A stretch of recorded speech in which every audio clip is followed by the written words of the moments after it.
One. Welcome to the committee meeting for Parks and Recreation. It is July 9th.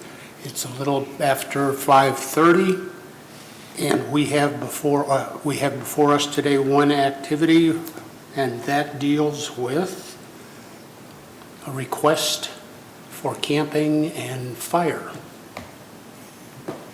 Mr. Tippington. You are, and your colleague is? I am John Twilliger, and this is Robin Oda. And Mr. Heath is the chairperson and unavailable at this time. For the record. Thank you, sir. We are passing on a recommendation from the Park Board, Board of Park Commissioners, at their July 3rd meeting. They recommended the council authorize notwithstanding legislation to allow the University of Dayton River Stewards, which is a group of students that are part of a program that they've got called the River Stewards. They will be here on September 8th.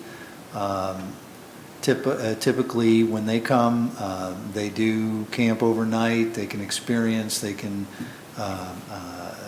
kind of evaluate, educate themselves about some of the amenities that we have, and so they would like to camp at Treasure Island Park.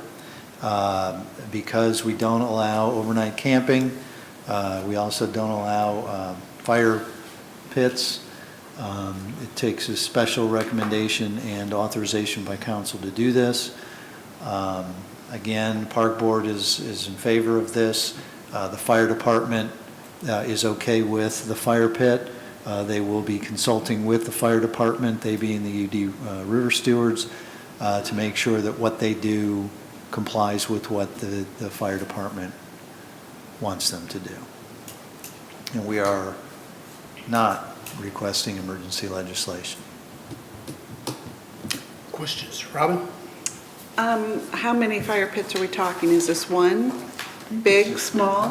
One or two. It would be a small number. And where at Treasure Island would it be? I'm not exactly sure at this moment, but it'll be on the island or in the park, in that general area. It'll Digging either a be hole? in the park, no, they would not do any hole digging or anything. By park, They're you not allowed mean to the do that. island? It could be on the island, or in Treasure Island proper along the riverbank. And you said the fire department's already been just They've talked been with notified, them they've been and- consulted, they're okay with it. They do have some requirements, and the river stewards will work with the fire department to make sure that they comply. Has this group come and camped? I seem to remember They that they have have been been here here before, before. yes. Did they have a fire pit before? I don't believe they did the last time. I'm getting told, yes, they did. Evidently, yes. Yes. Okay. And I don't remember that there were any There were no episodes with issues. that. That's all I have. Restroom facilities available, unlocked all night? We'll make arrangements. We will accommodate them. And more than likely, this would be on the island. It was the previous two times it was. The number was 45, possibly? Is that comparable to what was here in the past, Mr. Kegel? 45 is the maximum number. We'll have to see if it's closer, how many students we'll end up with. But, no, two previous times it wasn't quite that big a number, but, Stan. I'll just repeat what you're saying. The two previous times, it wasn't quite that big a number. We believe for sure we'll get the freshman class, but the University of Dayton also like to offer it to River Stewards alumni as well, so we don't know how big this could get. So it could be 45 people. Okay. Should we bring up the floaters? If you desire.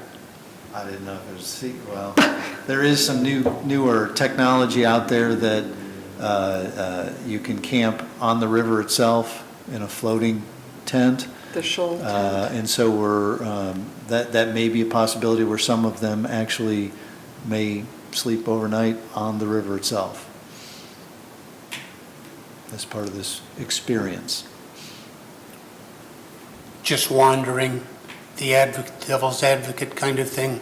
Park Board just planned, and it just made a statement that there's no swimming in the lagoon. If they start putting floating camps in the lagoon, does that work?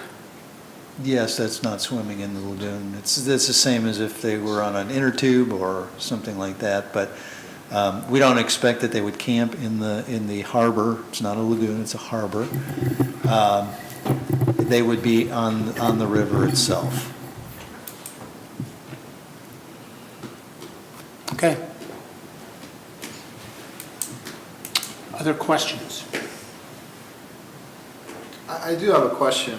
Considering we've got as many as 45 young people with open fire, do we require an insurance certificate or anything of the sort? I don't think we do, no, but they'll have oversight by the fire department.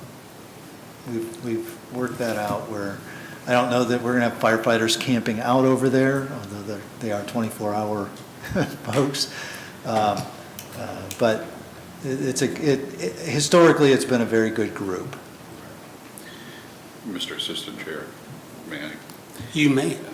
is the university, is this a class or is it an affiliated UD? It is UD sponsored? affiliated, so I imagine they'd have coverage through the university. I can't guarantee that.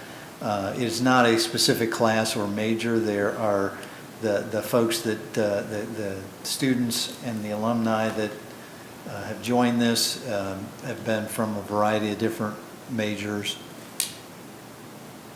Okay. That's all I have. Any others? Okay, do you wish to move forward with this? I do. So it's unanimous. I also concur. Any other material to come before Parks? No, sir. None? Then we are adjourned.